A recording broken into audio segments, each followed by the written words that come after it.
Hey guys, Darren Sassienie here. Good morning. How are you doing today? We are on episode number 8 of DailyDaz. And in this episode, I'd like to give you 3 things that are stopping you from getting the success in your business and your life that you desire and deserve. Number 1, negativity.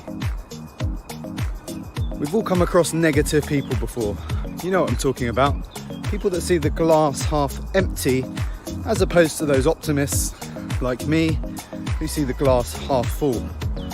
Those people that when problems arise and hurdles get in your way of your success, they just curl up in the corner and they don't want to deal with stuff rather than seeing solutions to those problems, actually using a bit of brain power, using some initiative and figuring stuff out, because nothing's going to hold them back from getting to where they want to be.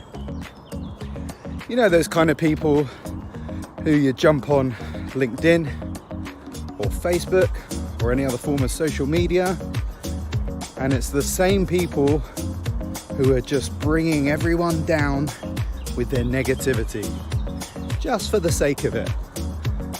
And the chances are, the reason for them doing that is because they're not happy in their own lives. So they feel like they've got to bring others down in order to make themselves feel better. I've met a lot of these people in the past. I know a lot of them now. And I've also worked with some of them. And the number one thing that is stopping you from being where you want to be are these people. Now, they might be friends, they might be family, they might be people within your networks, but really, here's the hard truth: you need to get rid of them. They're not helping you. Remember, you're the sum of the closest 3 to 5 people that you associate yourself with. Therefore, if you hang around with a bunch of people that are constantly complaining, what's it teaching you to do? It's training your mind to be more like these people.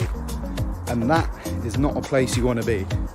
When in actual fact, if you surround yourself with positive influence, people that you look up to, people that you respect, people that help you and bring you up with them, you're going to achieve a lot faster. Number 2, what's getting in your way? Now, for me, I used to drink a lot of coffee because I love the taste of it, and I also feel like I really needed it just to make me work that bit faster. But the problem was, every time the effects of the coffee and the caffeine wore off, I'd go from having a ton of energy to just crashing, and it was horrible. So guess what? I'd have another coffee. And I got to the point where I was drinking 6-7 cups of coffee a day because it would get me up off my seat. I'd long for that caffeine rush again so that I could quickly get through my work, and I wanted to get rid of the crash. Now, I was doing some work for a fantastic company who raised £8 million, and I met one of their executive directors one morning for breakfast just for a catch-up. Really, really cool guy. Managing director of Europe's largest company in this field, turnover over 109 million, over 100 staff, and just having a nice breakfast catch up. And the waiter comes over and he says, "Can I take your order?" And he orders a decaf coffee. So I said to him, "Decaf?" So he said, "Yeah, cut out caffeine because I still like the taste of coffee, but I don't really like the side effects." So that sounds interesting. Tell me more. And he said, "Well, it kind of spikes my levels, and then I end up having this big crash afterwards. And there are so many benefits that I've noticed since I've cut out caffeine. But obviously, I still love the taste of coffee, so now I drink decaf." So I said, "Oh, that sounds really interesting. You know what?" I said to the waiter, we ordered our food, and I said, I'll have a decaf as well. I'd never really tried decaf. I was like, what's the point in decaf? The whole point, I drink coffee. Yeah, I like the taste, but I like the effects with it as well. Anyway, so I tried decaf, and I know for some people, they'll say that they can really taste the difference, but for me, it tastes any different to me at all. And from that day onwards, I decided that I was going to have a bit of an experiment and just try drinking decaf. Because I already knew I was drinking too much coffee. So I went into the office and explained what had happened. And over the course of the first week, I had some headaches as I was getting caffeine withdrawal syndrome. And funnily enough, more and more people in the office, once I'd explained to them what was going on, thought they'd give it a try too. So here are the benefits. No more crashes, feel a ton less stressed, because what I found was that coffee was actually making me really jittery, and it was horrible. No more crashes was the big thing. No headaches, sleeping a lot better, still get the taste of coffee. It's great. By the end of it, there were about 7 people who had decided to come along on this little journey with me and make the switch. And that was 2 years ago. So I haven't drunk caffeine coffee for 2 years. The other thing that is important is wine. So I don't really drink a lot of beer, but at night time, quite like the glass of red wine, not to get drunk, again, just to relax a bit.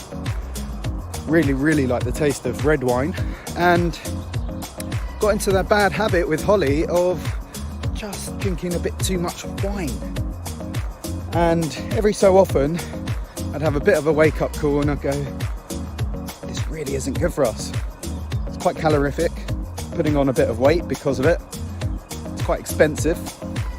It's just become a bit of a habit. So at this time every night we'll open a bottle of wine, and sometimes that will even leak over into a couple of bottles. And you know what? This really isn't good. So what I decided to do is go for a little detox and just really cut it out and break the habit. The last time I did that, I didn't drink for 3 months, and I'm now 3 weeks into the same thing again. So it just got to the point where I said, you know what? Need a bit of a break. And what I found from drinking nothing, no alcohol, is that I function a lot better. I can wake up in the mornings a lot easier. I get a much better night's sleep. I find that when I drink red wine, I'm quite unrested, even though I do sleep.